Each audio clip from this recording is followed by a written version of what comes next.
episode of Doctor on Call. In this program, you will have the opportunity to ask questions and seek guidance from local health professionals, Seventh day Adventists. Now, feel free to ask questions in the Zoom chat or on YouTube. Raise your hand and you will be acknowledged. I am your host, Sharon Messiah, and joining us this afternoon is Dr. Bentley Young. Dr. Young is a registrar in the Department of Internal Medicine at the hospital. He is also one of the members of the COVID-19 ICU members, ICU team, sorry. So this afternoon, we will be taking a look at COVID-19 variants. So at this time, I will hand you over to Dr. Bentley Young.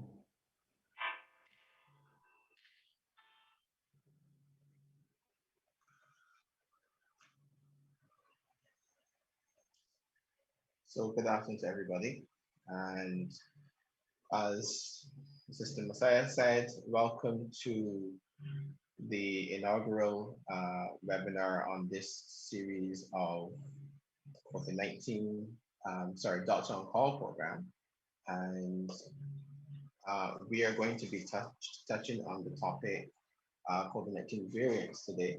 And I thought that it would be useful to have the members of the health committee to be available to the not only the public but available to the local congregation to talk about issues such as this and any other health concerns that you may have and receive uh, uh, real-time answers to the issues that you might be experiencing. So this is the first of this program, and I thought it fit to touch on something that is quite topical, which would be COVID-19 variants. So we're going to start for presentation. Hopefully this presentation is going to be around 30 to 45 minutes. And after the presentation, you can feel free to ask any questions that you might have. So to start the presentation off, it is good to first identify where we want to go in this presentation and what the objectives are. So we're going to start with a brief introduction to COVID-19. What is COVID-19 and what is the virus that causes COVID-19 disease? What is a variant? So we're going to look at what do we mean by this concept of a variant and why is it so important for us to understand. What are the most common variants currently? How do these variants differ from the initial virus? Does the vaccine cover or neutralize these variants? And what must we do to combat the spread of these variants as well? So we'll be looking a little bit on prevention as well as it relates to the vaccine. So I'm sure most of you would have seen this slide when we had our very first talk on COVID-19 and vaccines. And this is just a timeline to kind of remind you of how things all started. And it started in December of 2019, where the World Health Organization received information of a cluster of some cases where these persons were having symptoms of a viral pneumonia. And this arose in Wuhan, in China. And that was around December of 2019. By January 30th, the following year, 2020, this novel virus was determined by the World Health Organization to be a health emergency of international concern. And by March 11th, 1 month after my birthday, World Health Organization declared it a pandemic. And by the 17th of March, a day that I will never forget, as myself and Dr. Ford were one of the first physicians to actually treat one of the first COVID positive patients in Barbados, we, at that time, March 17th, recorded the first 2 cases of COVID-19. And by December of that same year, 2020, this whole idea of variants emerged, or the concept of variants of concern were beginning to be identified. Where were they identified? There was this whole idea of something called an alpha variant, and we're going to get into the nomenclature or the naming system of these variants, or so you understand why it's called what alpha or beta, or why it's called B117, or why it's called B1351. We're going to touch a little bit as to what these terms mean and how it can relate to you as a citizen. So initially, the alpha variant B117 was identified in UK, and that was the predominant variant at the time. Then there was the beta variant B1351, which is in South Brazil. And the gamma variant also came on to stream, which is known as the P1 variant, and that was found in Japan. And then the one that we're all talking about right now, and we're all up in arms about, and we're all very concerned about, is the Delta variant B16172, which was initially first identified in India and became the most prominent variant in India at the current time. So what does this mean in terms of numbers? As of July 14th, 2021, this is when I actually did the presentation. These are the numbers according to the World Health Organization's global statistics. There were over 189 million cases worldwide. There were 171 million cases of persons having recovered from the illness. There were 4 million deaths, which accounts for about 2%, and there were 14 million active cases as of July 14th, which accounts for 8% of all of the global cases in total. And what does this mean for us here in Barbados? According to the Barbados Government Information Service on their website for COVID update dated July 14th, we were up to 4,213 cases, as well as, and at that time we had recorded 17 new cases as well, and we had recorded 48 total deaths, which was actually around less than 2% of the cases, of the total cases that we've had. So the deaths were less than 2% of our total cases. So let's delve in a little bit more into what is a variant. So let's try to understand this concept of variant. In order to understand this concept, we need to understand the structure of the SARS-CoV-2 virus. SARS-CoV-2 stands for Severe Acute Respiratory Syndrome, Coronavirus 2. And the reason why it's called coronavirus is because of its structure. So it looks like a crown, or it has a crown-like appearance. And the reason it has a crown-like appearance is because of these projections that you see that come out of the cell membrane. I'm not sure if you can see my arrow, but I hope you can. And these projections are called spike proteins. And I'm sure you've been hearing a lot about this spike protein because it is important for the virus to actually attach or affix itself to the cells in the lungs and in the respiratory tract and be able to enter in the human cells. This part of the infection of the virus is very, very important. And that's why the spike protein has been an area of concern and an area that we've been examining and investigating as it relates to the formation of vaccines.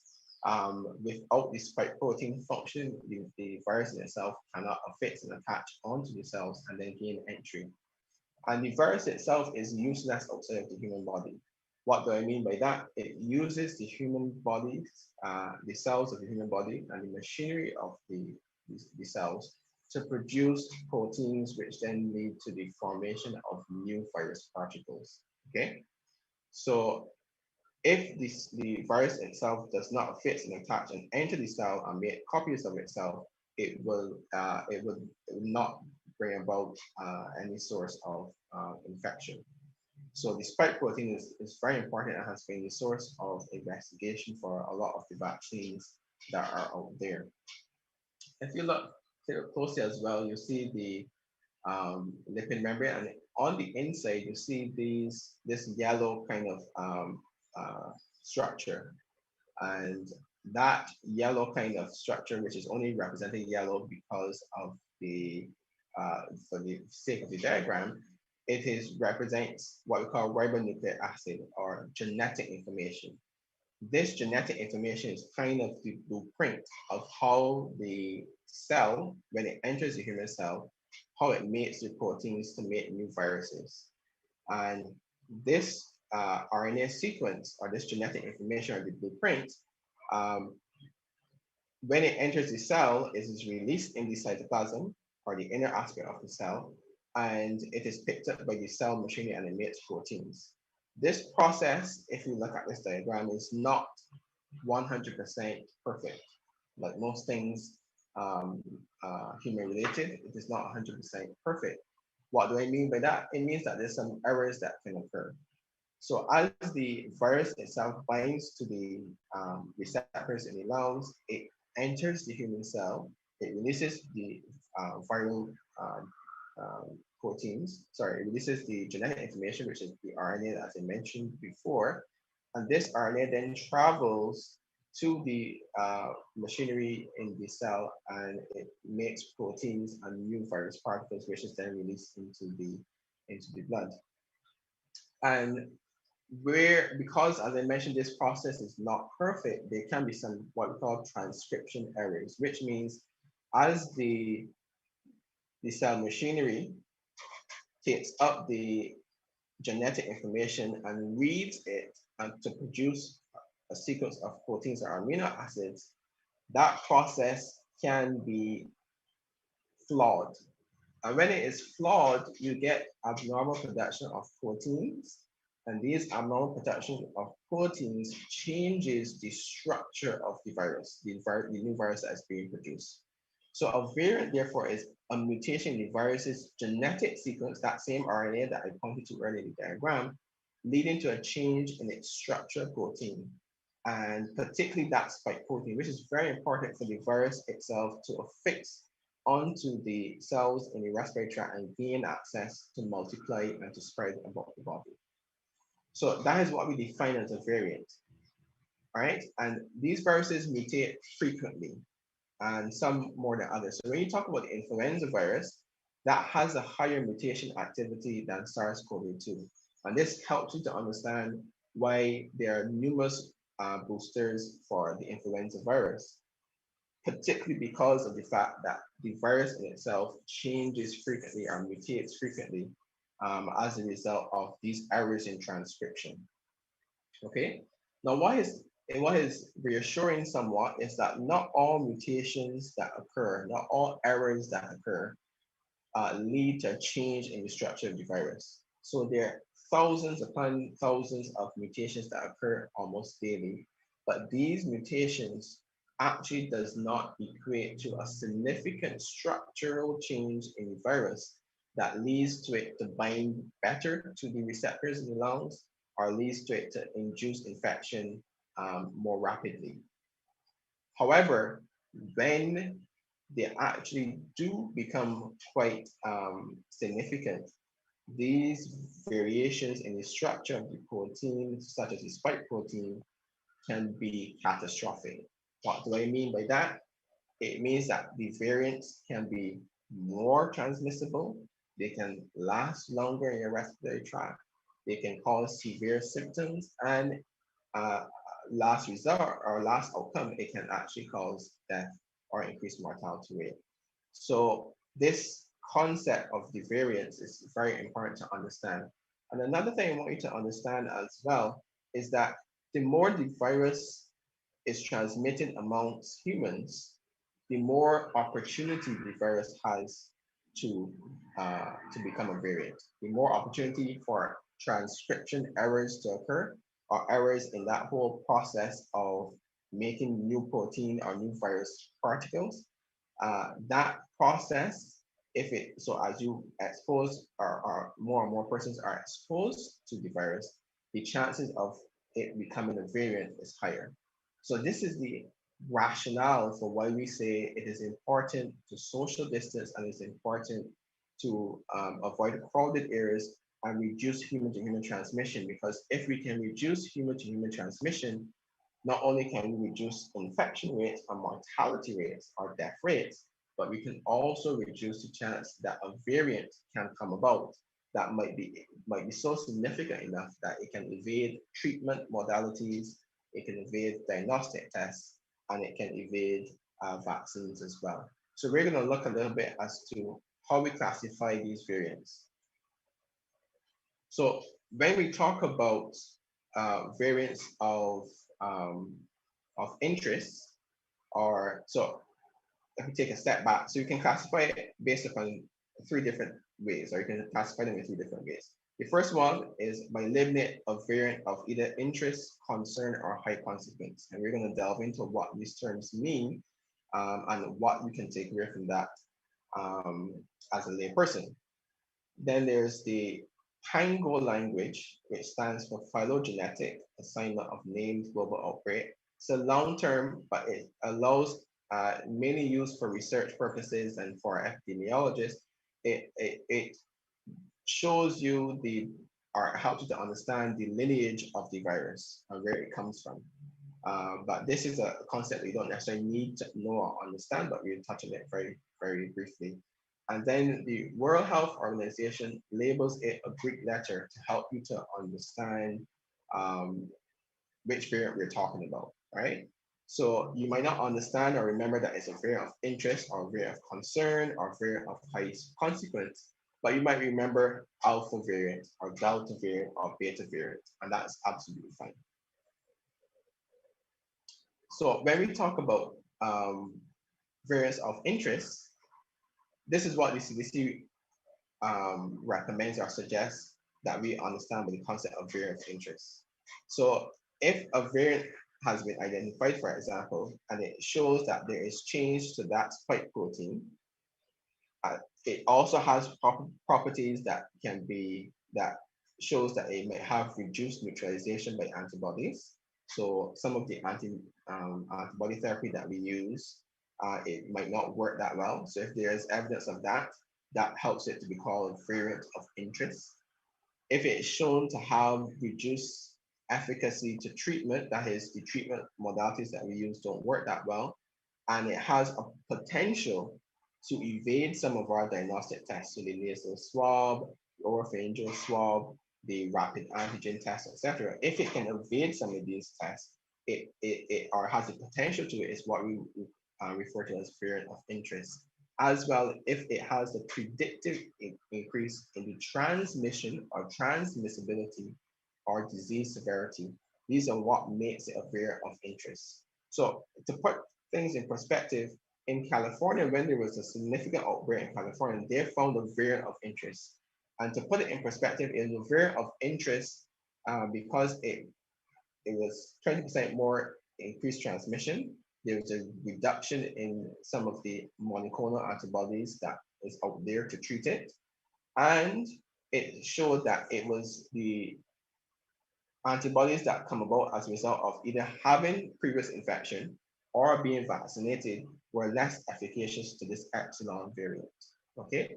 And CDC thought that because it only had a mild evidence of uh, decreased response to the monoclonal antibodies and reduced response in the antibodies if you had the vaccine or if you had COVID before, they thought it would be a variant of interest.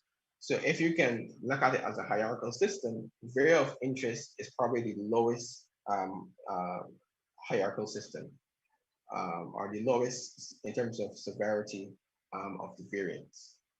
There were some other variants that were identified that we probably might not have heard about because it was not of great concern at the time.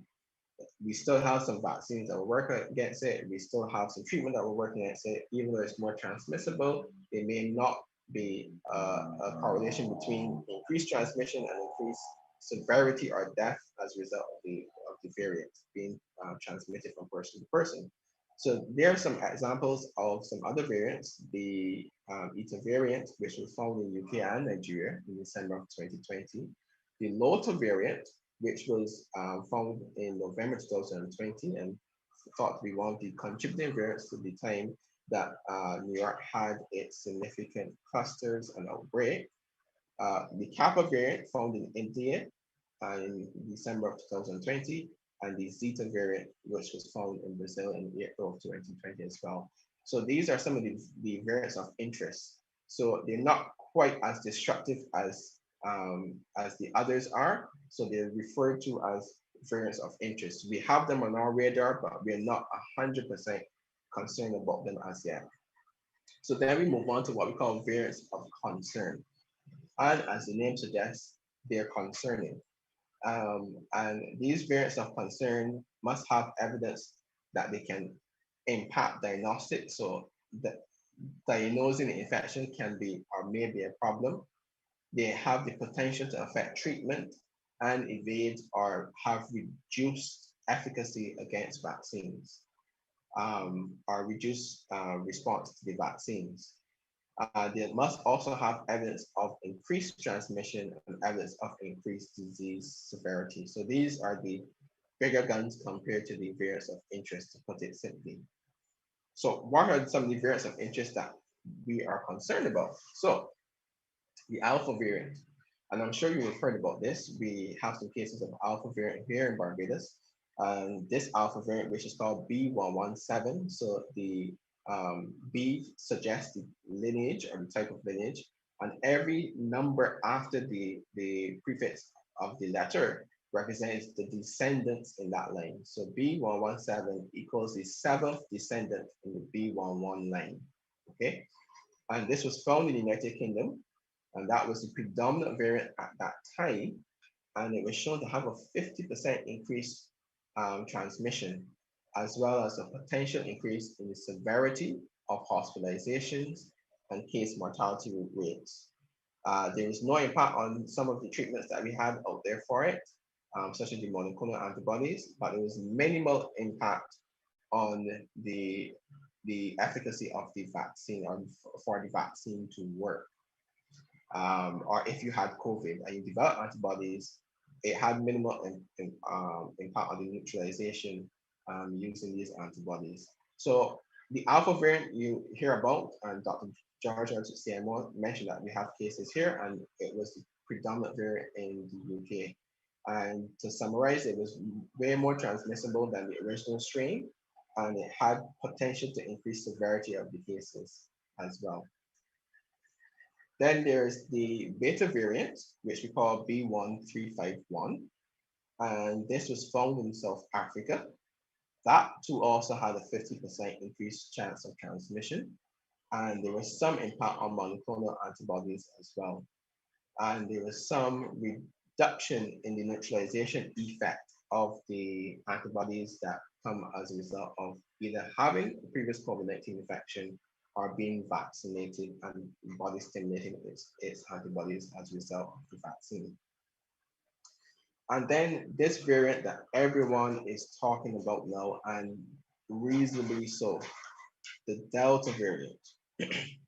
So the Delta variant is known as the B16172, and this variant was found in India, and it is now the most predominant variant in the UK, in the US, and in India as well. So when India was on the news with all of these increasing cases, deaths all around, ICUs were overwhelmed, the Delta variant was as a result of those circumstances in India. And unfortunately, we have 3 cases of the Delta variant here in Barbados. What do we know about the Delta variant? Significantly increased rates of transmission. Why?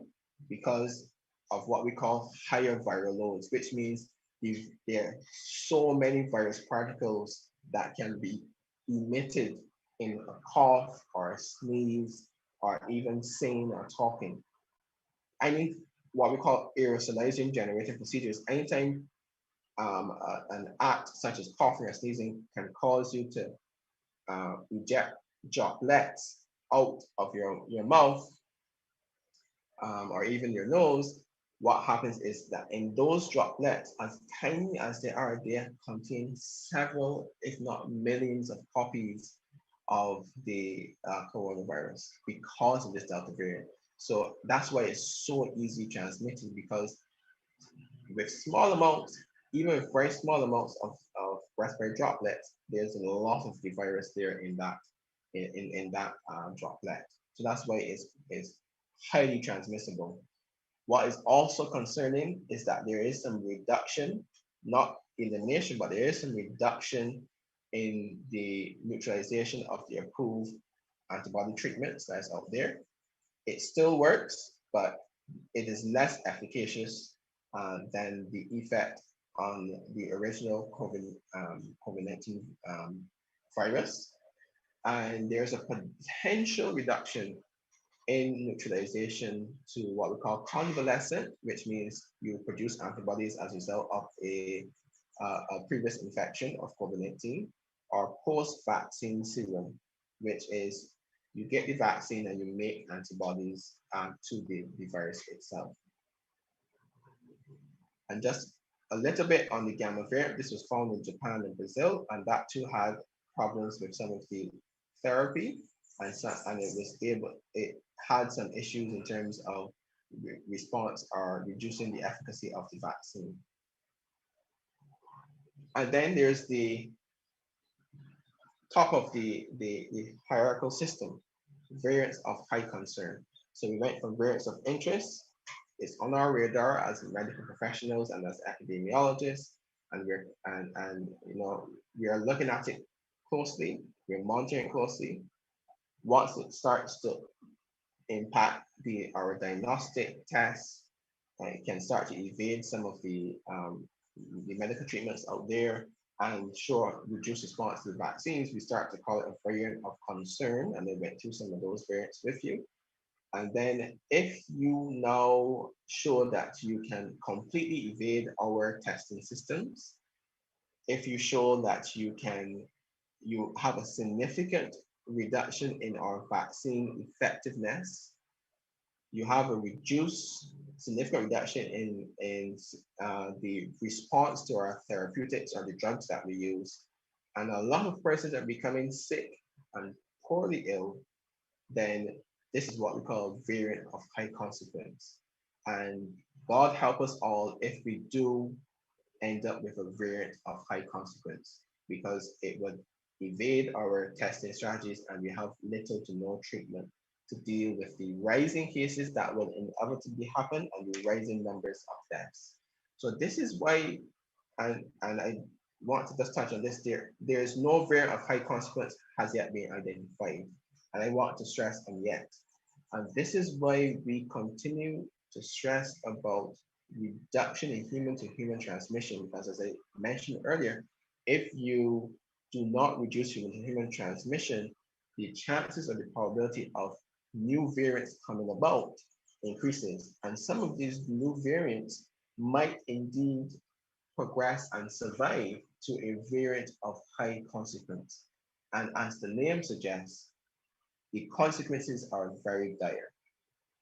People might have negative tests and have significant disease.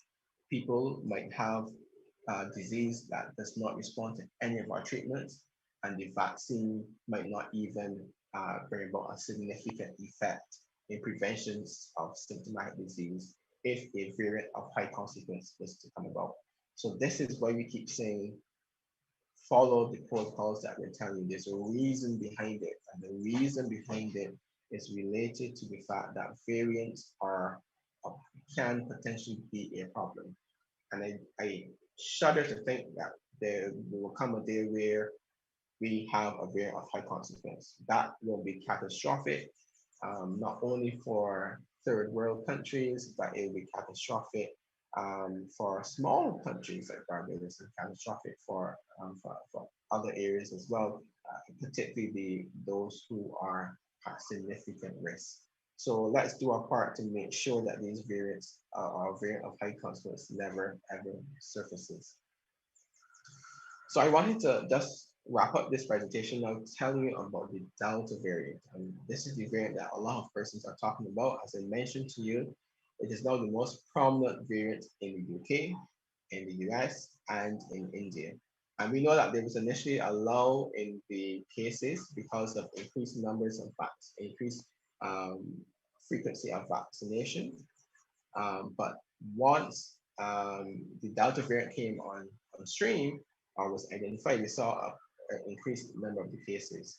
And this is all over most news agencies are talking about the Delta variant because of its concern. As I mentioned to you, the data is still a little small and still early, but the initial evidence suggests that it's very transmissible, and that's why I call it the fastest and the fittest.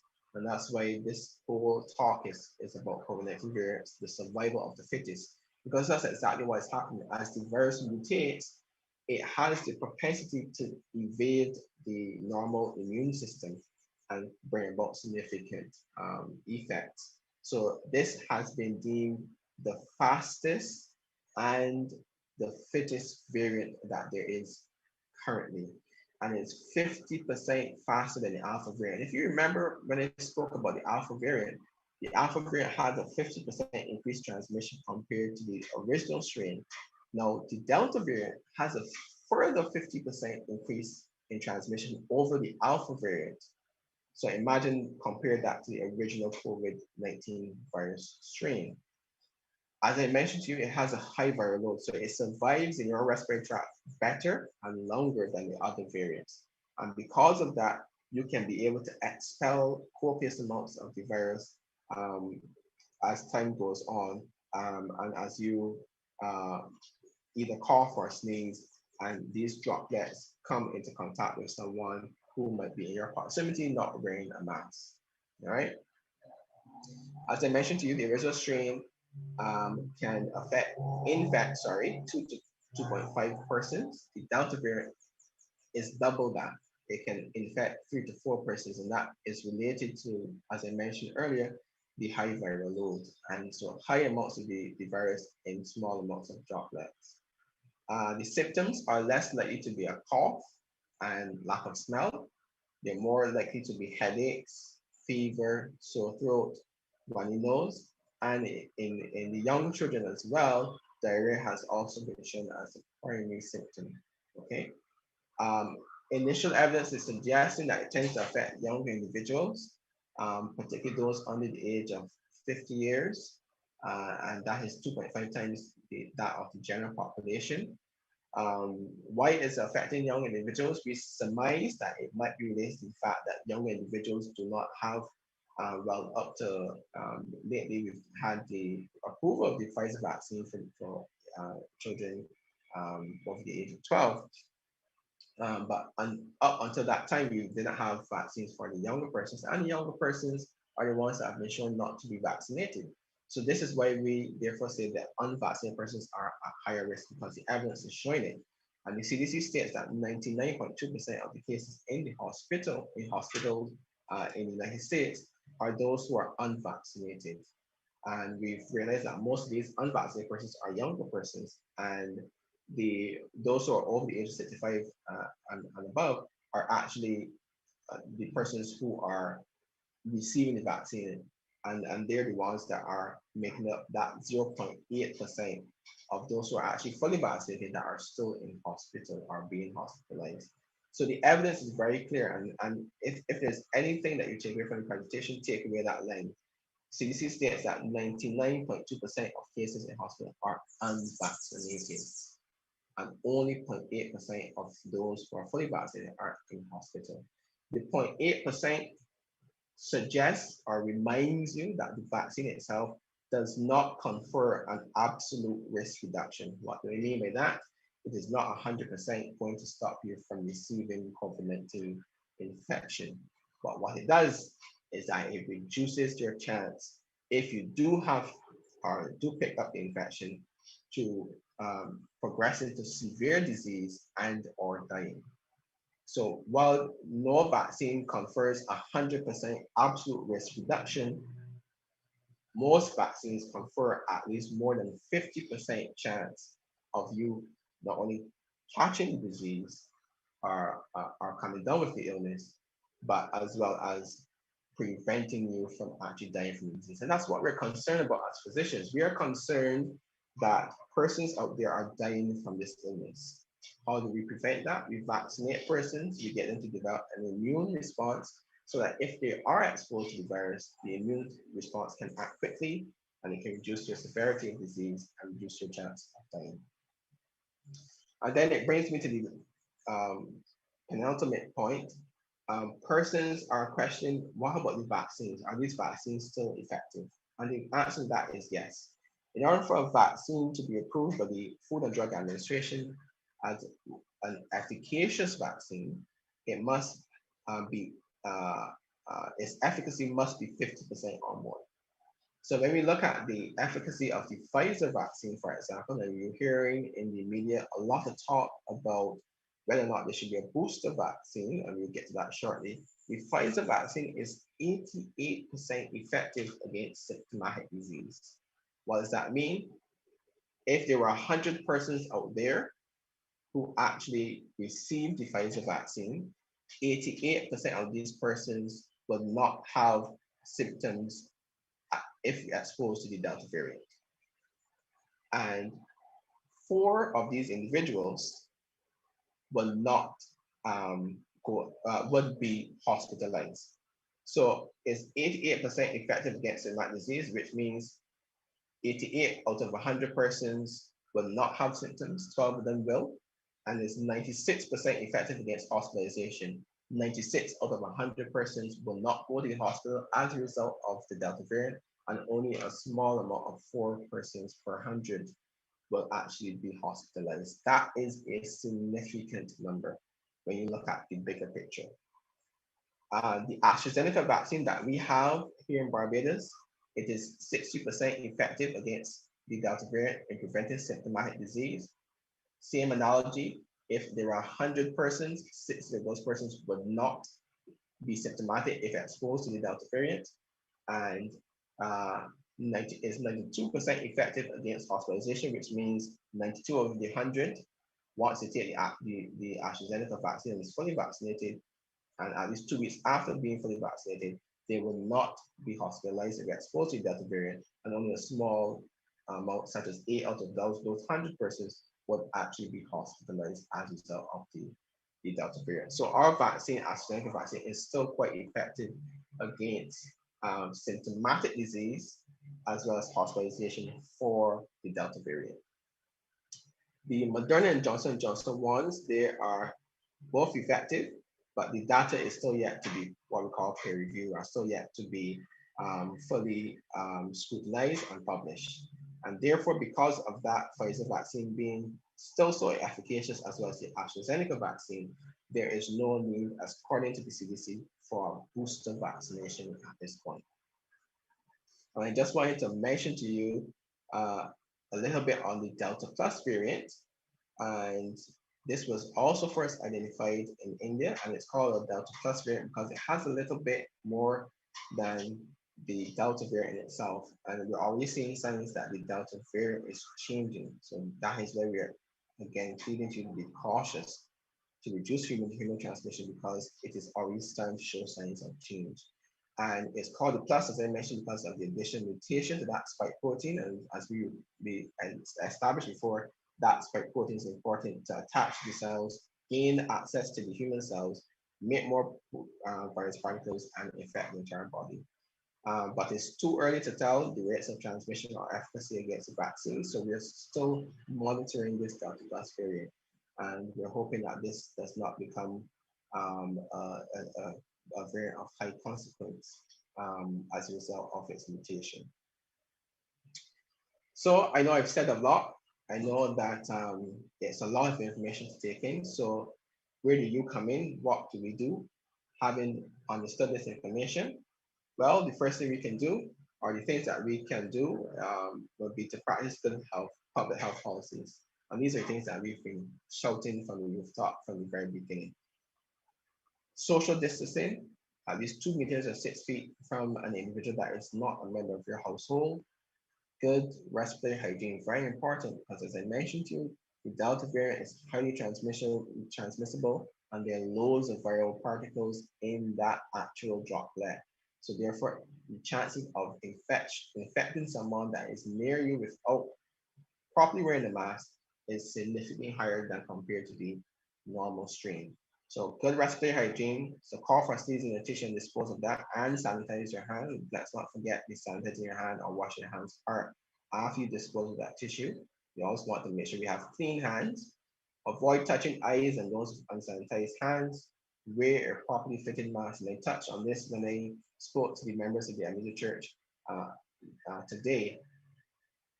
Wearing a cloth mask that is not properly fitted, or wearing a mask in general that's not properly fitted, is going to be a problem. Because if you have your nose exposed, or if your is under your chin, it is as useless as if you were not wearing a mask. So please ensure that your mask is properly fitted to cover the nose in its entirety, the mouth, and the entire chin. Okay. Sanitize and wash your hands frequently. Ensure that there's good ventilation once you're indoors. And the part that you see here that is emboldened is get vaccinated. Why get vaccinated? Because the evidence says it. And I, as a practitioner and someone who practices evidence-based medicine, what I can do is I can tell you, follow the science. And the science says that the vaccines, at least the Pfizer and AstraZeneca vaccine that we have information on currently, is still quite efficacious against this Delta variant that we're concerned about. So I encourage and implore you, for those who have not been vaccinated, to go and get vaccinated, get your 2 shots to be fully vaccinated, and that would significantly reduce your chance of symptomatic disease and severe disease as well. So that kind of brings me to the end of the presentation. I hope, yeah, so it's just around 40 minutes or so.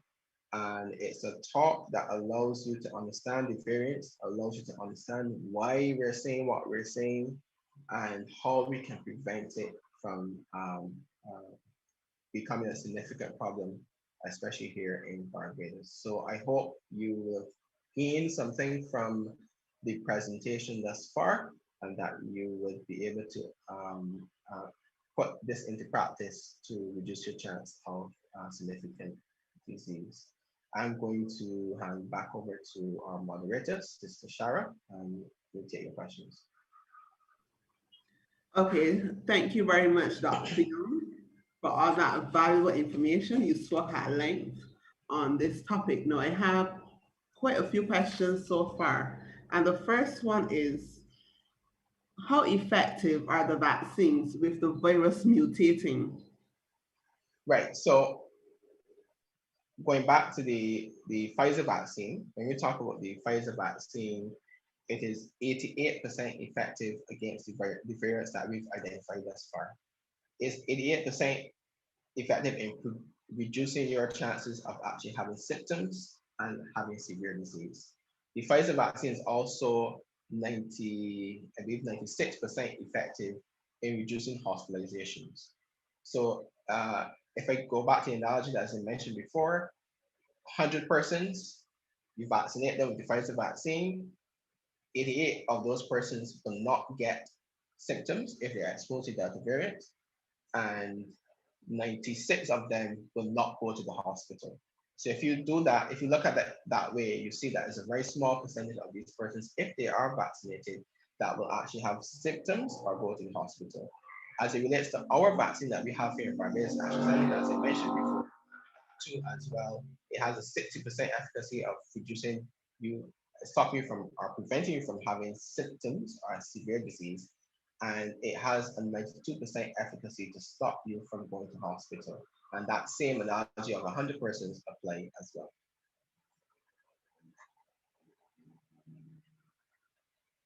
Okay, thank you very much. Next question. If I am fully vaccinated with the AstraZeneca vaccine, should I still attempt to get the Chinese vaccine?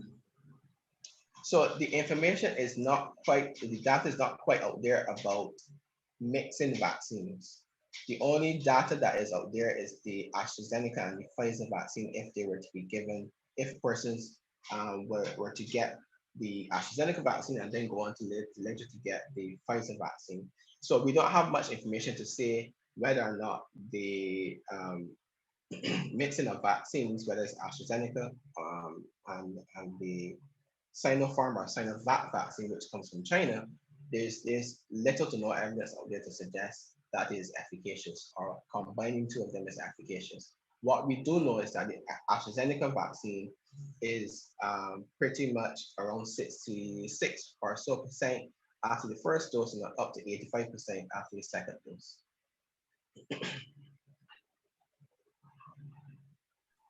Okay, thank you. Next question. Can I generate my own antibodies to fight off the coronavirus on a whole? Sure. Sorry, I repeat that question for me. No problem. Can I generate my own antibodies to fight off coronavirus on a whole, including the variants? So if you would have been exposed to COVID-19, and it is possible for you to develop antibodies. Now, the question is how long these antibodies last for. People say up to 3 months. Some people say it shorter than that. Whether or not these antibodies are useful against the Delta variant. The Delta variant, if you were to remember the slide that I presented from the CDC, it says that it has a reduced neutralization, which means that if you had COVID-19 in the past and developed antibodies, those antibodies can still protect you against the Delta variant or the other variants out there, but it's not as efficacious as we would like it to be. So it is reduced. So if you did have COVID and you have antibodies, that can still protect you against the variants, but at a lower extent compared to if it was the original strain. Okay. We have a question from Brother Andrew Brewster.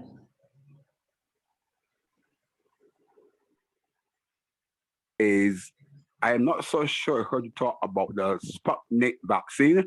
What's the position as it relates to the Barbados government on a person receiving the vaccine?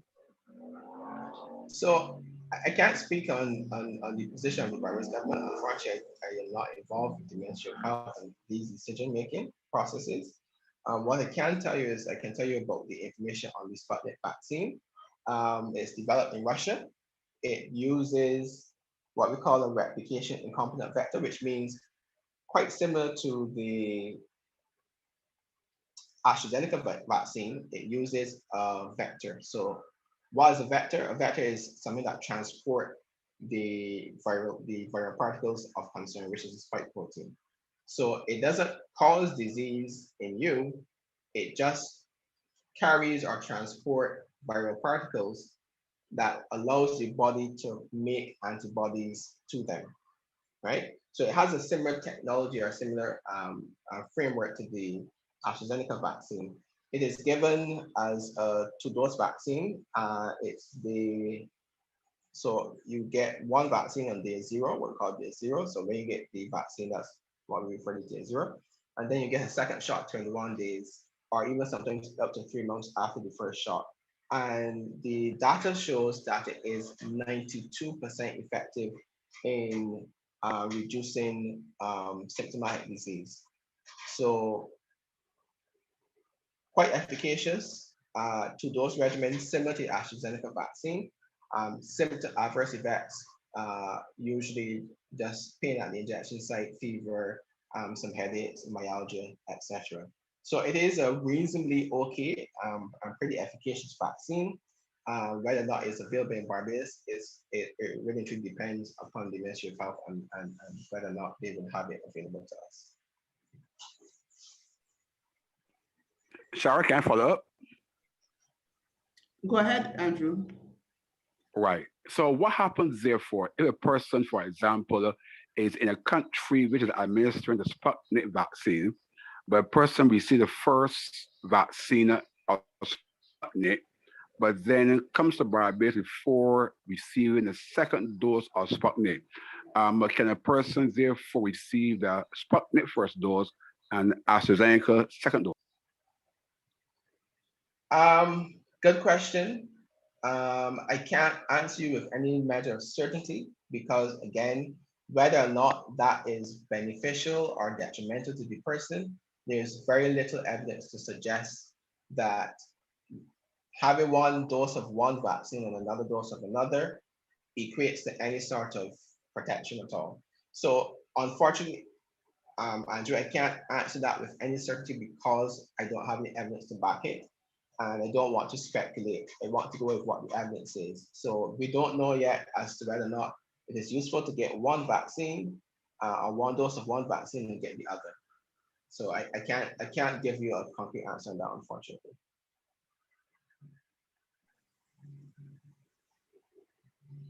Okay, continuing, we have Sister Alma Delore. She is from St. Lucia, and she's encouraging us all to play our part in this. Now, from Brother Alfred, if someone has spinal stenosis, take a vaccine, what side effects can occur?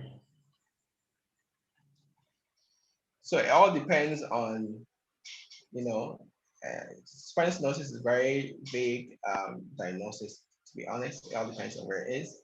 But um, the receipt of the vaccine does not in any way alter or worsen the symptoms that one might be experiencing from spinal stenosis. Okay, these adverse effects that you tend to get would be you can get soreness at the site of injection. You can get muscle pain. You can get fevers, which usually goes away within 48 hours. And you can get some headaches or sore throat as well. So in relation to the spinal stenosis, no, it doesn't tend to worsen the symptoms of spinal stenosis or make things significantly worse. So a person with spinal stenosis can still receive the vaccine. Okay, so we have a question from YouTube. What medication is used to treat persons with COVID? What medications is used to treat people with COVID? So good question. We use this all the time, and there's a drug called remdesivir, which is a drug, an antiviral drug, and it has specific indications. So it's for a person who is on supplemental oxygen and in an ICU setting, and their oxygen levels are less than 92%.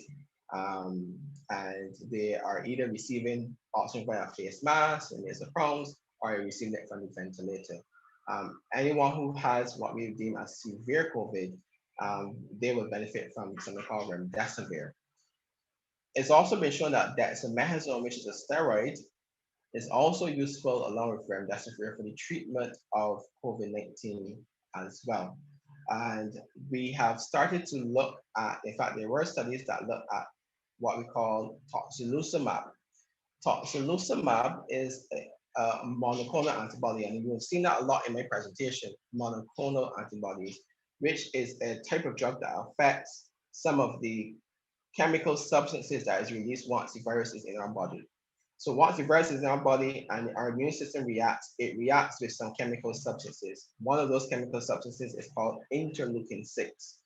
And that in itself is responsible for some of the fever and some of the symptoms that we experience. And in addition to that, interleukin-6 is also important in the creation of severe pneumonia. So the inflammatory process that it induces can lead to a significant or severe pneumonic process or pneumonia that might lead to someone needing to be on the ventilator or having tube down into the lung, the windpipe called intubation. So tocilizumab has been shown, it has very little adverse effects, and it's been shown, particularly if you start it earlier on when you've just started oxygen therapy, has been shown to actually reduce hospital stay, length of stay in the ICU if you're in the ICU, and reduce the chances of you progressing to being ventilated or intubated as well. So there are some treatments out there. The ones that we typically use, remdesivir, dexamethasone, and plus or minus tocilizumab if it is indicated, and there are no contraindications to that use as well. Okay, continuing. For persons with fibromyalgia, are there any studies on the effects to them? I don't recall if there are studies on fibromyalgia. A lot of persons with fibromyalgia complain of pain about several sites. And whether or not it worsens fibromyalgia, I don't think so. Um, as I said, what you might experience is just pain at the site of injection. I don't believe that, again, I don't know of any study that talks about worsening of the fibromyalgia in persons who receive the vaccine. Any stressor or any stressful event, even having a viral illness can worsen fibromyalgia. But whether or not it's related to the vaccination goes without, is still yet to be determined. Or I say I have not seen a study to suggest that. Okay, here is a follow-up question to the previous one about medication. So if medications are available that work, why do we need a vaccine which doesn't prevent you from getting infected? So the vaccine prevents symptomatic disease. The vaccine is, so looking at the bigger picture, the vaccine is aiming to reduce deaths and reduce symptomatic or severe disease. So when COVID-19 started, we were overwhelmed with cases. A lot of persons were dying. A lot of persons were becoming really ill. And it could have been potentially catastrophic if we did not come out with a vaccine to reduce numbers, admissions to hospital, severity of disease, and deaths. So the vaccine in itself has what we consider an epidemiological benefit. So it reduces mortality, it reduces morbidity. So morbidity means um, having significant problems related to having the symptoms, and mortality relates to deaths. So the vaccine in itself is preventative. The treatment that you get is acute. So the vaccine is to prevent you from our aim to reduce the chance of persons having the actual illness. And the treatment is for when they actually do have the illness. So they work in different areas, if you understand what I'm saying. The vaccine is to prevent those who have never been exposed to actually from actually getting a significant illness. And the treatment is for if you do get ill, we will have these treatments in place to treat you if necessary. And as I said, these treatments is indicated in a certain subset of persons, which is severe pneumonia, which is what the vaccine is preventing you from getting there. We don't know for a fact that if the person gets the illness, that the treatment may necessarily work. It might not work for that person, or because the person has comorbidities, hypertension, diabetes, it worsens their outcome, and therefore the person has a worse, what we call prognosis, and therefore can actually perhaps die.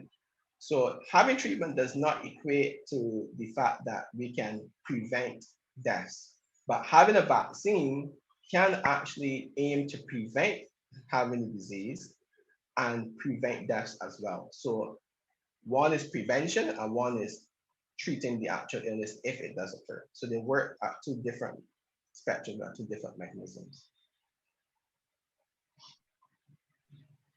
Okay, should I take a COVID-19 test before getting the vaccine? You don't have to, but if you do display symptoms and you wish for that to be the case, then sure. But you do not have to get a COVID-19 test before being vaccinated. Okay, the Sinopharm is the only vaccine currently in Barbados at this point.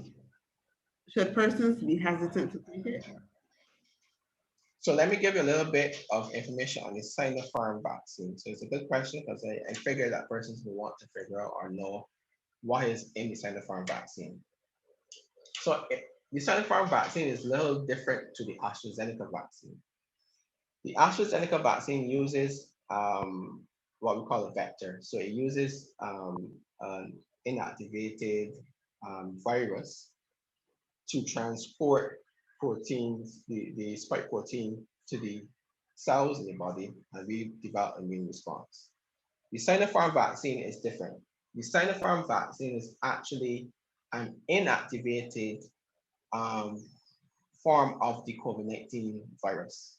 So it's an actual virus that has been inactivated, which means it should not or doesn't usually cause infection, but it primes the body to produce antibodies to the virus itself. And I'm sure all of us are aware that most of the vaccines that we have works like that. The influenza vaccine, for example, works by giving you an inactivated form of the influenza virus and allowing you to make antibodies. Same principle applies for most of the vaccine. This Sinopharm vaccine has that mechanism, which is a very, what I would say, an older system of how we made vaccines in the past, using an inactivated or weakened form of the virus. And that's what the Sinopharm vaccine does. It's able to elicit an antibody response in participants 18 to 80 years of age. Efficacy, which looks in terms of reduction of symptomatic disease and death, is 73%. Okay. Remember, for FDA to approve a vaccine, it has to be more than 50%.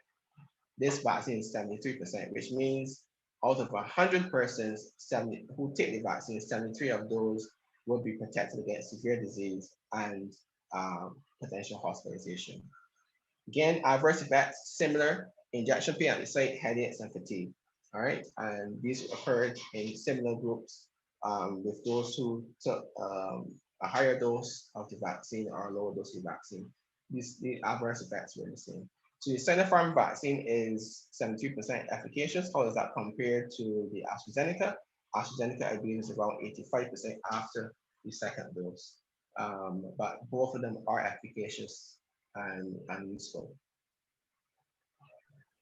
Okay, we have a number of hands raised. So first we'll go to Brother Brewster and then to Brother Cashier. Right. So here again, as it relates to the Sputnik vaccine, can a person enter the ports of entry of Barbados, have received the full dosage of the Sputnik vaccine, and not have to quarantine? That's the first question.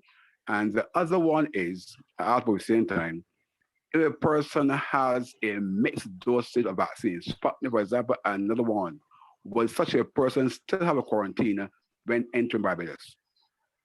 All right, so I'll answer the last question first.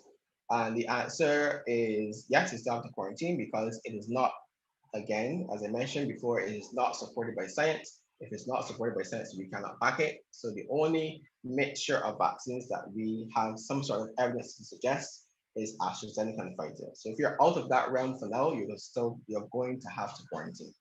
I believe, if I remember correctly, I stand subject to correction, is 5 to 7 days or so. And it was recently changed by the CMO.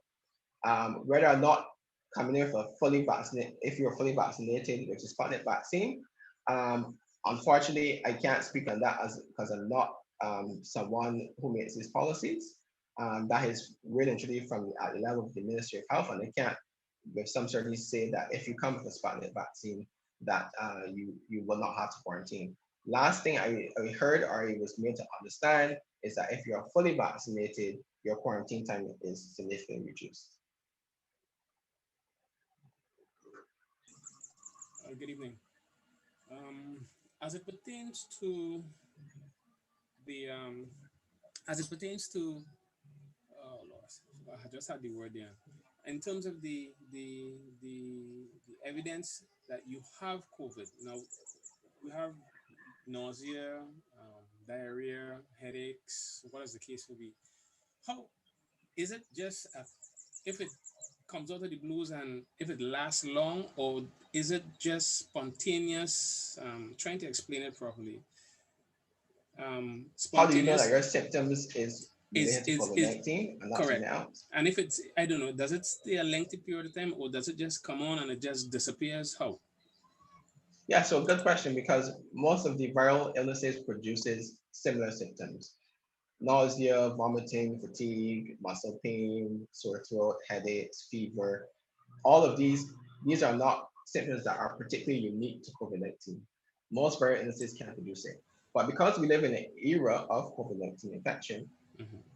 it is always better to err on the side of caution. That is, if you are symptomatic with any of those symptoms that we've mentioned, particularly those that are now more common with the Delta variant, Mhm. the headaches, fever, sore throat, runny nose, diarrhea, especially in children, it is always wise and it's harmless to reach out to your physician and the physician can say, well, I think you are high risk. I think that the way you work or because you may have interacted with someone that has similar symptoms, that I think you should benefit from a test. And there's absolutely nothing wrong with that because at the end of the day, you will be certain about your status as to whether or not it's COVID-19 or not. So initially we thought that some of the symptoms like loss of taste and smell were kind of unique. um, but now that more and more variants emerge, some of these symptoms are not as present as before. So again, we go back to those same viral symptoms that can be any other illness. Influenza is still, remember, influenza is still Correct. there. Correct. Dengue is still quite prominent in Barbados. Correct. Chikungunya, Zika virus, those are still some other viruses as well that can cause similar symptoms. But it is always best to err on the side of caution and reach out to your practitioner and let them guide you as to whether or not you will benefit from the test or not. Okay. One other question. In terms of what you spoke about earlier as to the treatment for COVID-19, those are not medication that are over the counter. They are administered in a controlled environment, correct? Yes, definitely. Not available over the counter.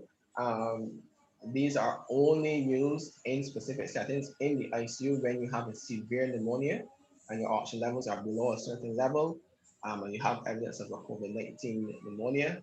These are drugs that will be used in that setting, and you're receiving supplemental oxygen. These will be drugs that are used in that setting. These are not to be used for the general public, and they're not to be used by persons who do not fit criteria. They have not been shown to reduce or improve your outcome if they're used outside of this stringent setting that I just elaborated on. Okay, thank you. Okay, Sister Lynch, you can go ahead and ask your question.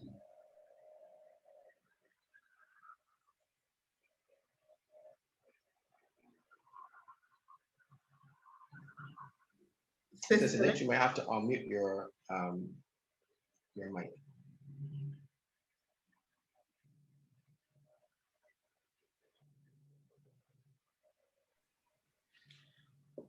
All right, I'll give her some time. I'll go back to the comments. Someone is asking, how soon after receiving the first AstraZeneca vaccine should I receive the second dose? Right. 28 days is the recommendation. So 28 days after the first dose is when it is recommended that you receive the second dose. That has been shown to elicit the highest amount of antibodies or antibody response once it is once you receive the first dose. So it is recommended to be 28 days. Okay, and someone is asking, what happens if I am asymptomatic and get vaccinated? I'm trying to understand the question. I'm trying to understand what exactly they're asking. What if you're asymptomatic and get vaccinated? As So I guess as in, are they they have the virus, they have COVID-19, but they're asymptomatic. okay? So you're asymptomatic, but you're positive for COVID-19, and you don't know it, and you get vaccinated. Is the question? What happens? Um, I'm not particularly sure that anything happens. Once upon a time, person said that if you had COVID-19, that you had the option of waiting up to 3 months after having COVID-19 illness, then to get vaccinated. And then there's some persons or some authorities that said it's okay to get the vaccine even after recovering from the illness. So people, people will suggest you wait 3 months. That's the time that we anticipate that the antibodies from actually having COVID-19 wanes. But some people have also said anecdotally or whether by expert advice that you can still have the vaccine after even after recovering from the illness. So it's neither here or there, to be honest. Okay. Can I prevent infection with diet and exercise? No. You can become healthier with diet and exercise for sure, and I encourage that. And perhaps diet and exercise can strengthen your immune system, but it does not directly prevent you from getting COVID. So you exercise and you diet and you eat well, but you don't wear a mask, you will get COVID. So you still need to do the things that we encourage you to do: social distance, wear a mask, sanitize your hands, avoid touching your nose and face, and get vaccinated. Those are what has been shown to reduce chances of infection, severe disease, and hospitalization and/or death. Okay. If the Delta variant is more transmissible, are the current protocols still effective in restricting transmission? There are, if they're done correctly, yes. Still the same 6 feet, still using a properly fitted mask, avoiding a lot of shaking hands and kissing and close contact. These are still effective public health policies that will reduce human to human transmission. And it is now, especially in the event of or the advent of the Delta variant, that these public health policies are even more important. They still can be useful if they're actually adhered to in a very stringent way. Okay, so a previous question I asked on YouTube, the person is asking again. So can I get vaccinated while I have the virus? Again, people say varying things. People will say you should recover from the virus first and then get vaccinated. And I tend to agree with that. Recover from the virus, and after you recover from the virus, then you can go on to be vaccinated. Um, uh, or you can wait 3 months after recovering from the virus and then get a vaccine as well. So I would say, recover from the virus first, then get vaccinated within that 3 months or after that 3 month period of recovery. Okay, so I'll see if Sister Joyce Lynch is ready. Sister Lynch?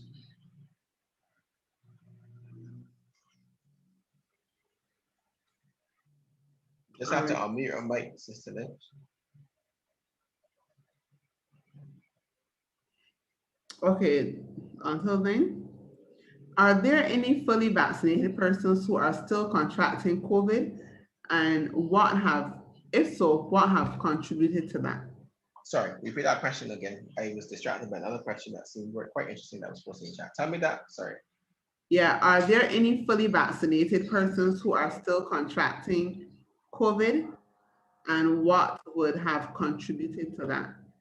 So yes, you are fully vaccinated. As I mentioned in the presentation, being vaccinated does not confer a 100% absolute risk reduction of receiving severe or getting the infection, receiving or progressing to severe disease, or even dying from it.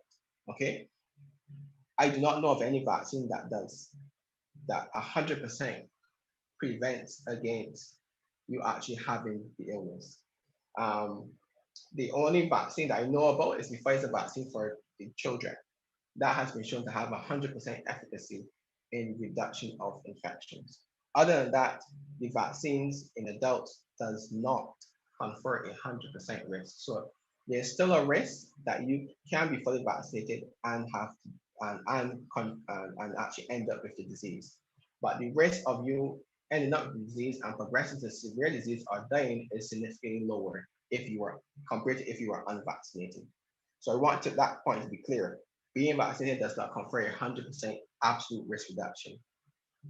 Okay, but it does confer a certain amount of risk based upon which vaccine that you do, reduction of risk based on which vaccine you actually get from actually getting symptomatic disease, progressing to severe disease, and actually dying. So I hope that that's abundantly clear to everyone. Okay, another question from the comments. Is one less protected if the second dose of AstraZeneca vaccine is received after the recommended 28 days? So this is a very good question. And this is a question that was distracting me earlier, Shara, because I thought this was quite insightful. And the answer is yes. So after the 28-day period, it's been shown that it is less efficacious than within the 28-day or at the 28-day mark. So if it is, for example, let's say if it's around 60%, it's going to be less than 50 or 50 or less if it's after the 28-day period. So evidence have shown that it is best efficacious when it's given at day 0 and at day 28. Oh dear, but I find that a little bit concerning because I remember we were told 10 to 12 weeks later was fine in Barbados. It's still efficacious, but is the question they asked, is it less efficacious? And the answer is yes. So it's less efficacious.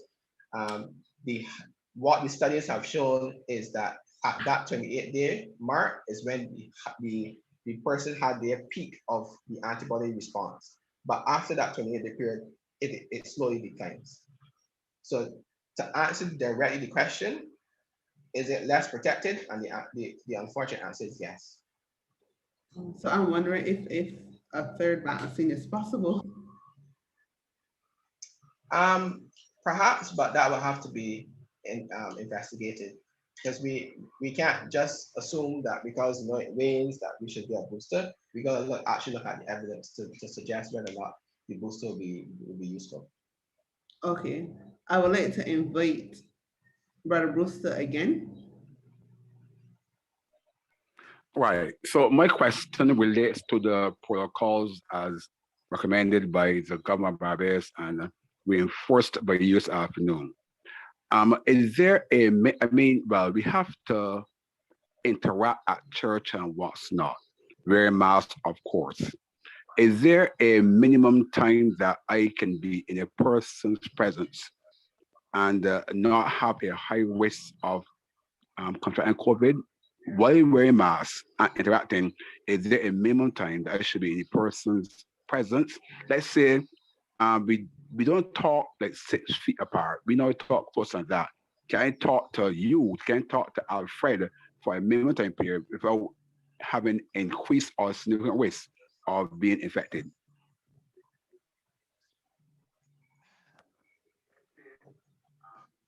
What can I say to that, Andrew?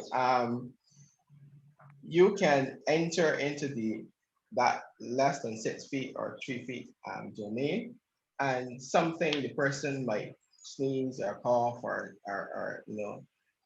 touch you, and you put your hand in your face or something like that, and your risk in that small window of time or that small moment, you can easily contract it. So I don't know if there is a time frame, and I would not encourage you to look at it in terms of a time frame.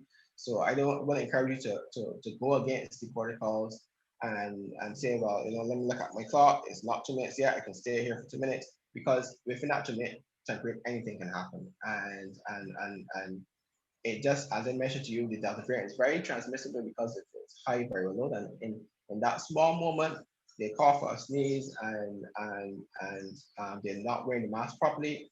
Droplet is evicted or evaded into the air, and it comes into contact with you because you might not be wearing a mask properly or something to that effect, and you end up with COVID-19. So I would not encourage. I don't know of a particular time frame, and I will not encourage a consideration of a time frame, because once you are not 6 feet away from the person, your risk starts to increase. Shara, if I may follow up, can I?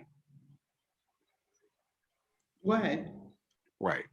How significantly increase am I risk if, for example, let's say, for example, you were playing keyboard, but then Yes. you had to go into the bathroom and the congregation want to sing a song. But then I sanitize my hands and went and play keyboard. Am I risk significantly increase even though I have sanitized my hands before touching the keyboard that another person just touched? I can't give you numbers and specifics, to be honest, Andrew. But the premise or principle here is anytime you are in contact with a potentially contaminated surface and do not sanitize your hand properly, or with sanitize at least with the correct solution, and you touch your nose or your eyes, you are increasing your risk. In terms of numbers or percentages or risk or probability, I can't provide that to you. But overall, the overarching principle is that contact with contaminated surfaces and then contaminated hands to eyes or nose or any mucous membrane increases your risk. Breaching the 6 foot or 3 feet protocol increases your risk. Not wearing a mask properly increases your risk. All these things increases your risk. But in terms of the percentage or probability, I can't give to you at this time. Okay, a question from YouTube. Have we had any persons who died after receiving the vaccine in Barbados?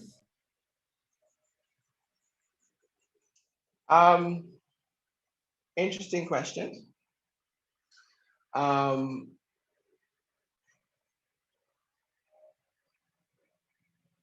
I don't know if I can say with certainty that that is the case.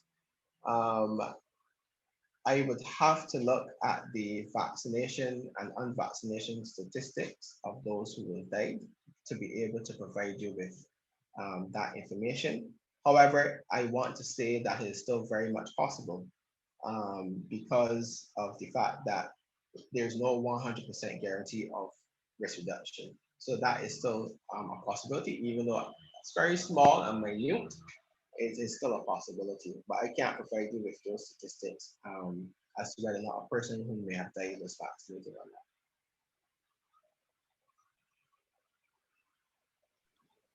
Okay, so if I miss my time for the second vaccine, right, the 28 days has passed or even more, what should I do? Should I start a new regime?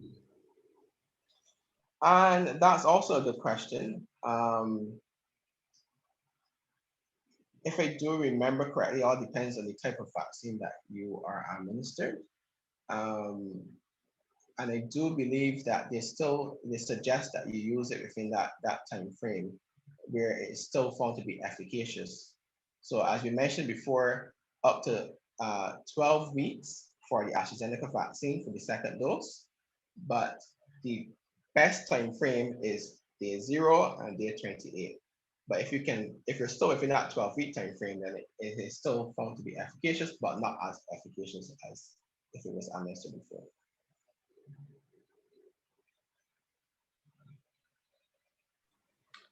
Okay, so continuing. In your opinion, are we heading toward another shutdown? Or rather, do you Can't think answer that question. we would need such a measure to change what's happening now? No, I can't answer that question with a measure of certainty. I unfortunately, or fortunately for me, I don't work in the Ministry of Health and I do not in any way weigh in on these policy matters. That is completely at the level of the Ministry of Health, and whether or not we might go into a shutdown might be possible. The Minister of Health said he's not heading towards a shutdown.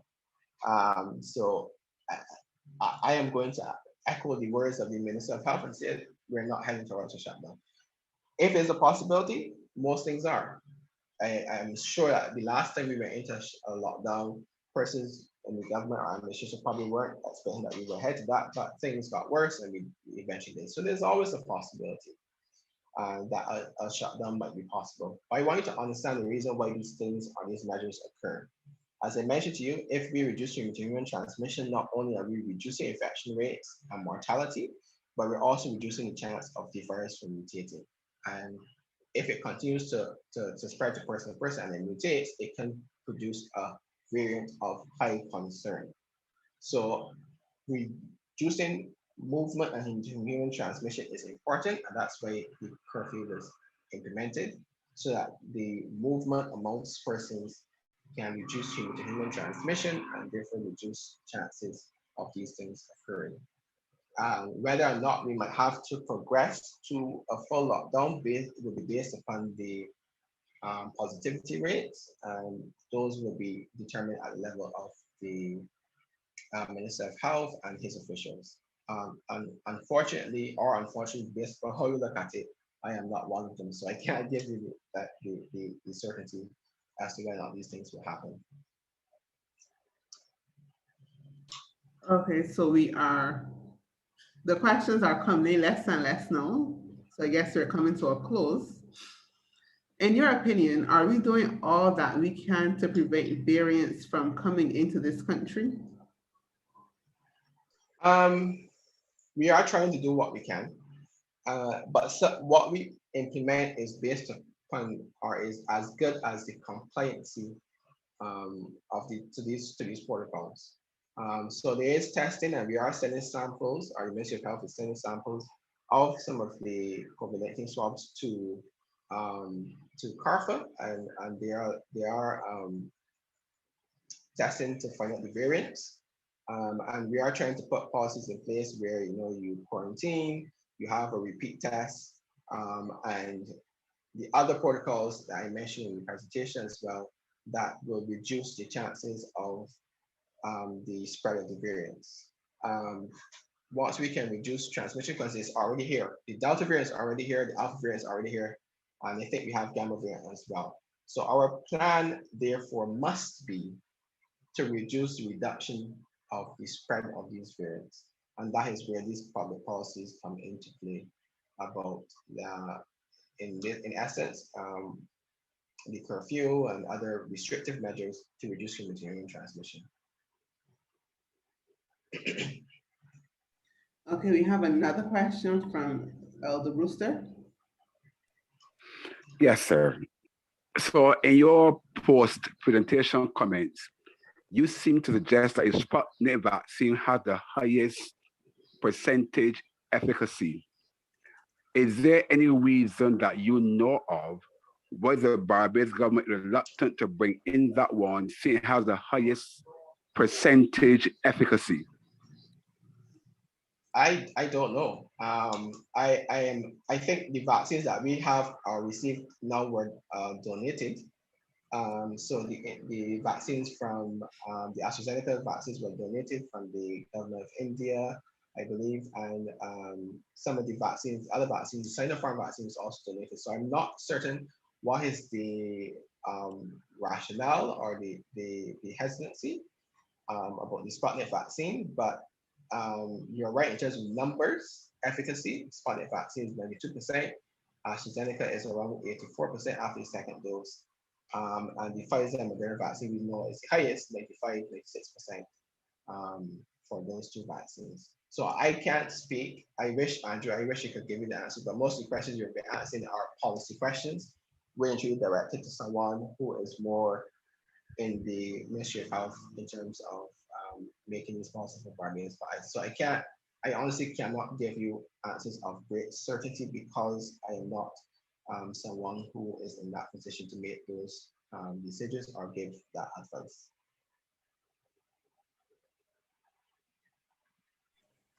All right, I think Sister Joyce Lynch is ready now. Sister Joyce, you may unmute your mic and go right ahead.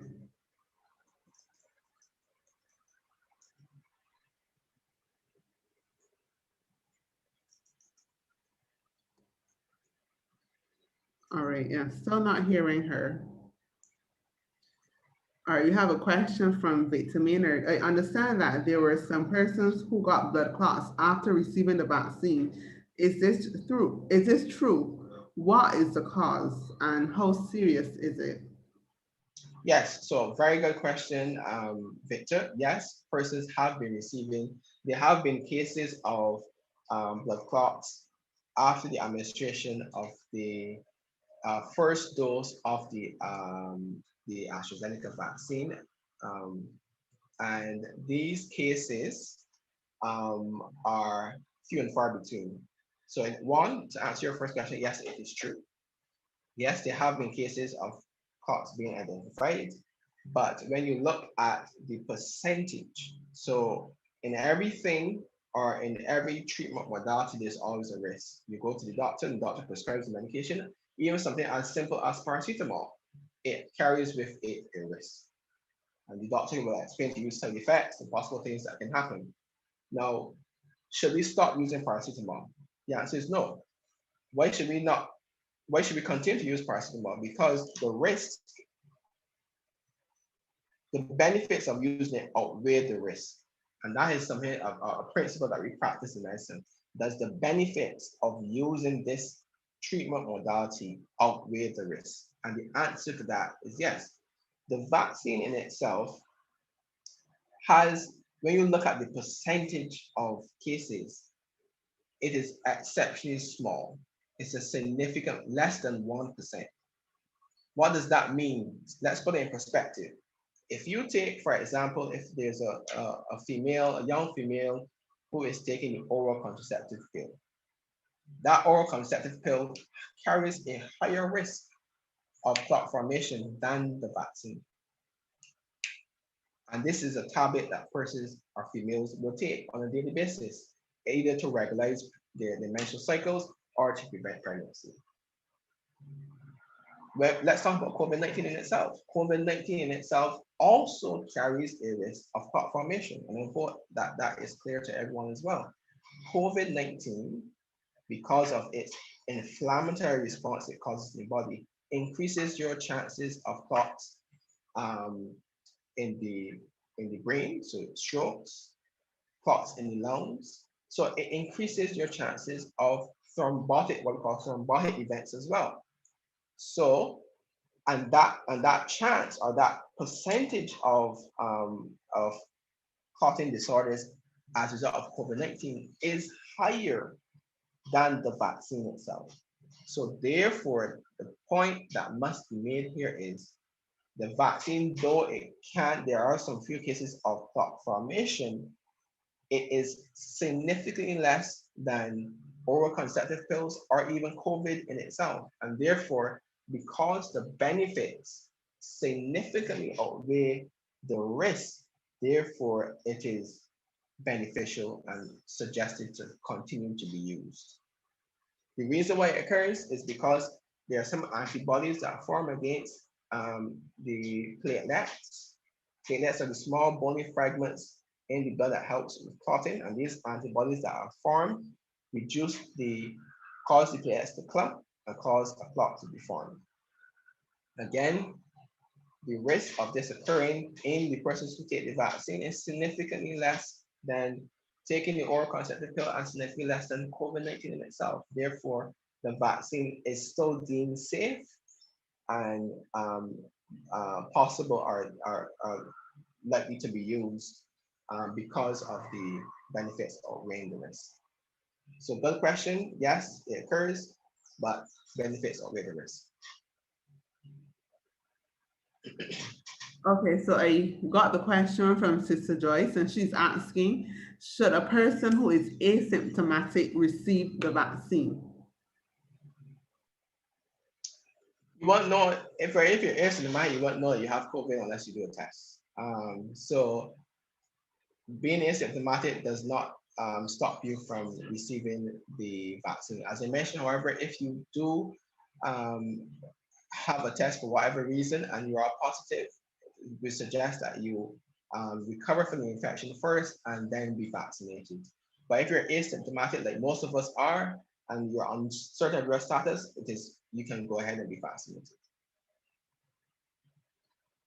All right, thank you. And we have Brother Andrew. He is following up on the on Brother Miller's question. So go ahead, Brother Andrew.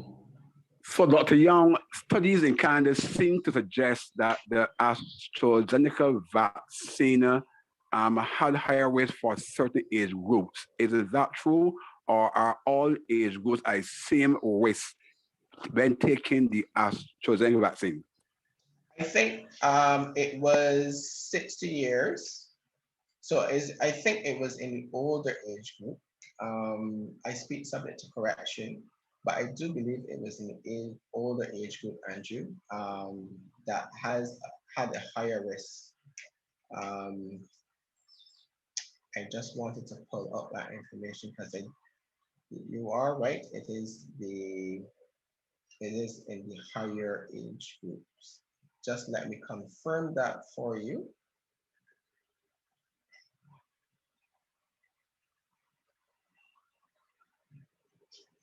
So I do believe that it was in the older age groups. Yes, over the age of 60. Yes. So I'm correct. Over the age of 60. That is where the persons with the highest risk of the blood clots were in.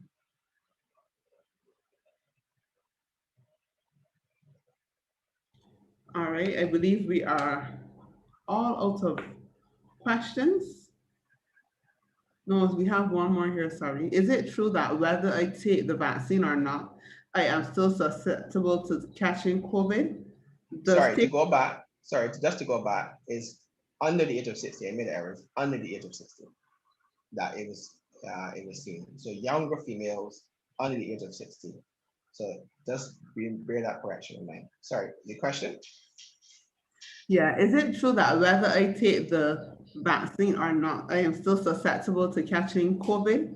Does taking Yes. the vaccine prevent you from catching COVID? So taking a vaccine prevents you, if you do catch COVID, prevents you from having significant or severe disease, and it prevents you from hospitalization and or death. So you can take the vaccine and you can still um, still contract COVID-19 infection. That is still very much possible, but if you do get the illness, it significantly reduces your chance of going to ICU, needing a ventilator, or even dying.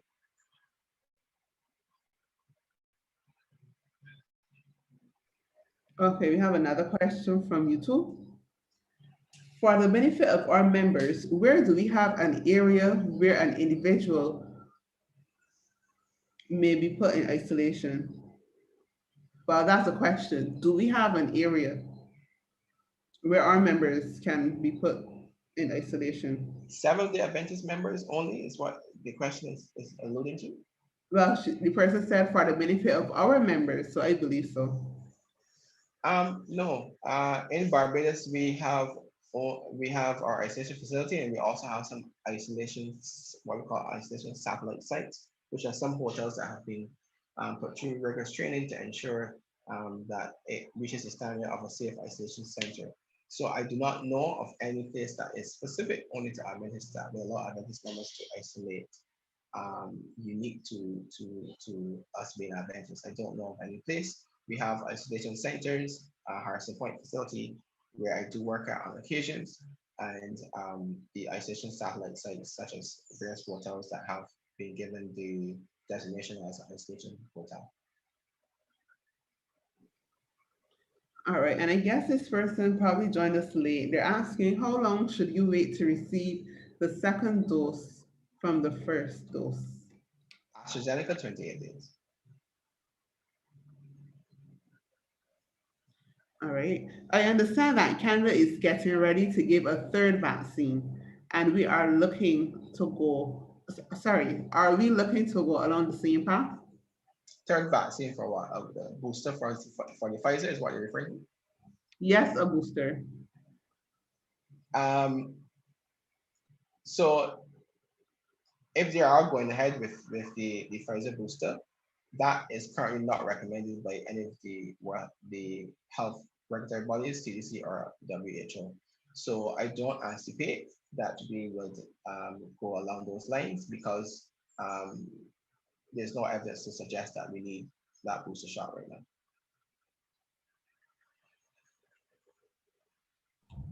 Okay, is it true that there are treatments that can be used to reduce the severity of COVID without taking the vaccine?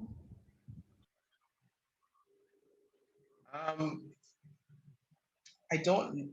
So there was once a time where we used or suggested things like hydroxychloroquine, but that has now been debunked. Um, and persons talk about the use of vitamin C and zinc, and these are just measures that increase the strength of the immune system.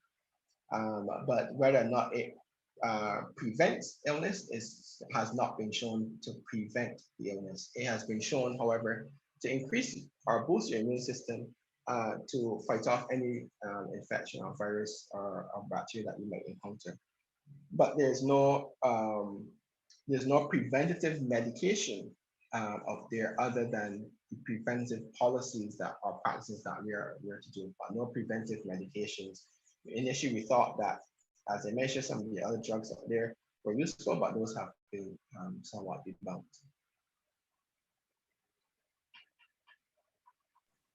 All right, from you too. Considering we had over 4,000 positive cases and only about 50 deaths, looking at the numbers, does it seem that we can beat this threat without vaccines?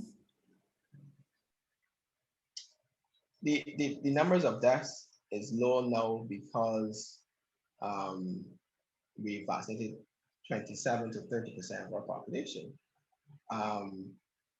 Because when you look at, and I can say for a fact, when I worked in the ICU setting, a lot of the persons entering the ICU that required supplemental oxygen and or ventilation were unvaccinated. So, and what I should also hasten to say is that the mortality rate usually lags behind a cluster. So you will have an increase in cases, and then it's only after a certain amount of time that you will start to see the death number rising. So we are not at that point yet where the death number is particularly rising. If it needs to rise, I think it will rise. But I would not suggest in any way that because of the apparent less than 1%, sorry, less than 2% death rate, that we should be in any way complacent and say that we should not be vaccinated, because that can change in the twinkling of an eye. Snap of the finger, and there could be another cluster, and God forbid, these persons have comorbidities such as hypertension, diabetes, and their baseline health status is poor, and these persons can be susceptible to the disease and eventually die. So I don't think it is wise to look at the numbers now and say that we can beat this without vaccination. I don't think that is a wise thing to do. I think that if we are particularly happy that our death rate is less than global death rate, which is less than 2%, I think that we want to do what we can to ensure that it stays that way. And how do we do that? We prevent significant or severe disease and death by vaccination. So it's actually quite the opposite. In order to keep it that way, we need to vaccinate more persons and vaccinate them in a timely fashion. Okay, Brother Andrew. Right. So my question: if, for example, my wife was in contact at work, or Joel, for example, at work, with some person who contracted COVID, I suppose I would be considered a secondary, the term used, right? Should Yes. I wait until my wife or the person in my family has received his or her results before I go and get tested? You don't have to wait. If you are concerned that you are in contact with someone who may be in contact with someone who might be positive, you can present to our testing centers, and based upon what you explain to them as in that you are a secondary contact, they would determine the need for a swab, and they will go ahead and swab you, and you can then await the quarantine and await the results.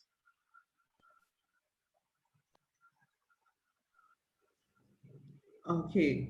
Can taking vitamin D and C and zinc strengthen the immune system along with other good health practices? So yes, it's been shown to, yes, vitamin C and zinc has been shown to increase your immune, boost your immune system. And that in itself, and with a stronger immune system, can protect you against um, um, a viral infection or even a bacterial infection. So it has been shown to increase your immune system, yes. All right. Is testing free here in Barbados? Yes, testing is free here in Barbados. But if you decide to go privately, for example, if you travel and you come back to and you decide that your test will not be done at the Grand Andros airport, for example, you wish to go on quarantine and have it done privately, then it's a cost of $150 if I remember correctly. But testing is free here in Barbados, as long as it's done in the public system.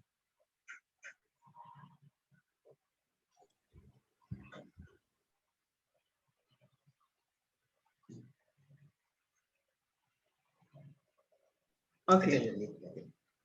If I have COVID-19, can I stay home? But if a child live in the house, do I have to go somewhere else? So this question is assuming that the child is negative and you are positive. So if you're positive for COVID-19, you are mandated to isolate at the government isolation facilities. We have not introduced self-isolation at this time. So if you are positive, as identified by a swab, a PCR sample, you will be required to isolate at the government isolation facilities. You are not encouraged to stay home at this time. So if you are positive, you should go. And if the child is negative, they will stay at home. Okay, so I believe I asked all the questions that were posed. Um, if you have any other questions, you can send them in as quickly as possible. But until then, Dr. Young, do you have any closing remarks you'd like to give? I know you've been talking for a long time now. Yes, I have been indeed. But I just want to summarize the salient points here, guys. One, COVID-19 is a serious infection. I have been at the ICU facilities and I have seen persons come in, and in very poor conditions. I've seen persons. I've been in cases where persons, um, unfortunately, will have demise from the illness. So I've seen cases where persons have recovered. So I've seen both ends of the spectrum, and I want to just encourage you to take this seriously. I want to encourage you to understand that COVID-19 is here and it's here to stay, and we need to do what we can to reduce our chances of being infected, reduce our chances of having severe disease, and reduce our chances of being hospitalized, and reduce chances of dying as well. So how do we do that? We do it by doing the right things. Social distance, sanitize your hands, avoid touching your nose and your mouth and any other mucous membranes with unsanitized hand, get vaccinated, wear a proper mask, do the right things. It is about time that we take this virus seriously and we understand the repercussions of not doing the right thing. We can just look at India, we can look at elsewhere, the UK and other places as well where the rates are increasing and the mortality rates are also increasing as well. So I implore you to do the right thing, take this virus seriously, get vaccinated, and hopefully we can be able to come out on top as a country and as a global nation as well. Before you go, doctor, can I ask a question? Sure. I was just wondering, by the way, my name is Ornan. Since you can catch this thing from sneezing and coughing, and that test by the nose is so uncomfortable, couldn't it be done through by the mouth? Isn't there another way of doing it? So there is a nasal swab and there's an oropharyngeal swab. The nasal swab is pretty good at picking up the virus in that it's a good way to do it. So you can do the nasal swab alone, or you can do the nasal swab and the oropharyngeal swab, but you can't do the oropharyngeal swab alone. It's recommended that you, unfortunately, you do it via the nasal swab. So you can, so just to reiterate, nasal, you can do nasal only, or you can do nasal and oropharyngeal, but you can't do the one in the mouth only. So it has to be either or both. So sorry, it can't be the oral alone. It has to be somewhere there. It must include the nasal swab, including the test that we do, which is a rapid test. That is also a nasal swab as well. Unfortunately. Okay, thank you very much, sir. Okay, following up his I question. think Andrew has the last question. Oh, sorry. Go ahead, Sean. Yeah, if I want to travel, but on return to Barbados, can I opt to isolate for 2 weeks to avoid taking the swab? I don't think we made provision for that in our protocol, Sharon. I think um, because of the fact that persons have been, breaking quarantine, etc. I think as part of the protocol, you are required to either present on arrival a negative swab or be swabbed on arrival. I don't recall, and I speak subject to correction, that they are allowing persons to isolate without a swab. I think we've gone past that stage. Okay, and a very reliable source said if you're traveling, leaving the country, it is $100 Barbados for a test at the gymnasium.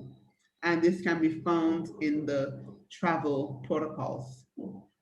Okay, Brother Andrew, you may go ahead. So this last question, my last question, Dr. Young, is for Shara, Paul, and Dr. Young.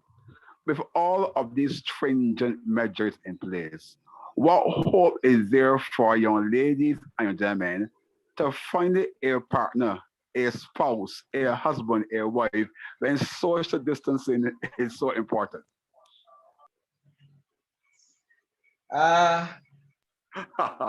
Ladies first. I'll let Shara answer that. Well, I don't really have a solution. I have some friends who are struggling at this time, and this is a very hard time because you don't feel comfortable going out to, visit different churches.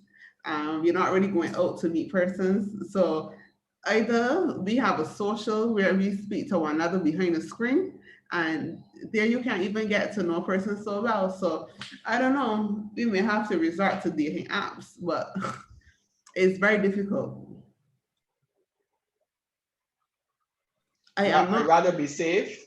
I'd rather be safe than being on a hospital bed, being ventilated, all for the sake of a social event, or out there finding a significant other. I think it's better to be safe.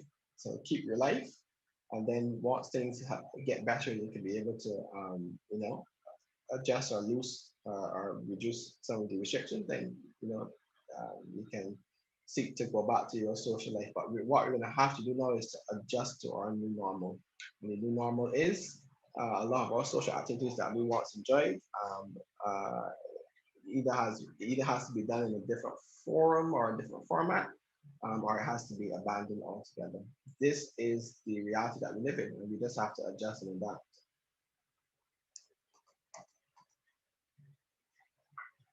So we have some final questions trickling in. Do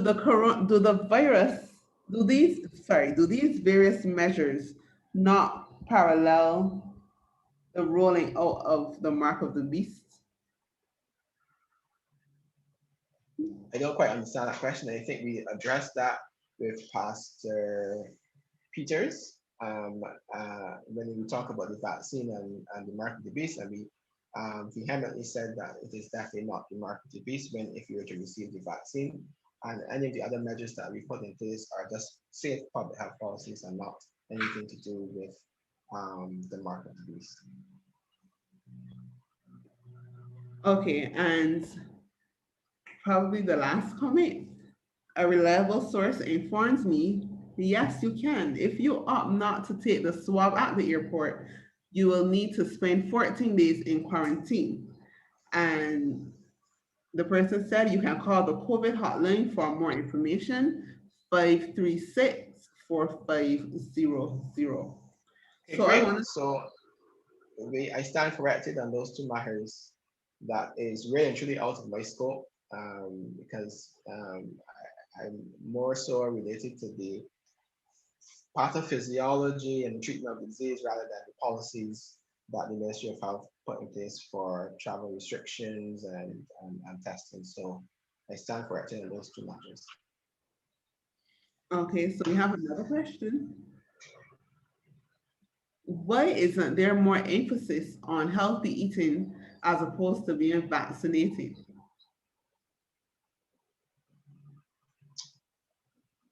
Healthy eating increases your overall health status and reduces non-communicable diseases or the chance of progression to non-communicable diseases, but it does not directly affect your chances of having symptomatic disease, severe COVID pneumonia, or death. So while it is still useful and it still should be promoted on healthy eating and diet and exercise, these measures can indirectly increase your overall health status, but does not directly reduce your chance of severe COVID-19 pneumonia or death. So it's the vaccine that has a direct correlation or a direct impact of that. But as it relates to a healthy diet, other than boosting your immune system and your overall health status, it does not have a direct correlation in terms of reduction of severe COVID-19. All right, so I think that is it. I want to thank you all for joining us on Zoom, on YouTube. Thank you for your questions and comments. And sincere thanks to Dr. Young for taking his time out to, inform us on these COVID-19 variants and how reminding us how cautious we should be. So I will invite Brother Brewster to the microphone one last time as he offers a word of prayer as we close.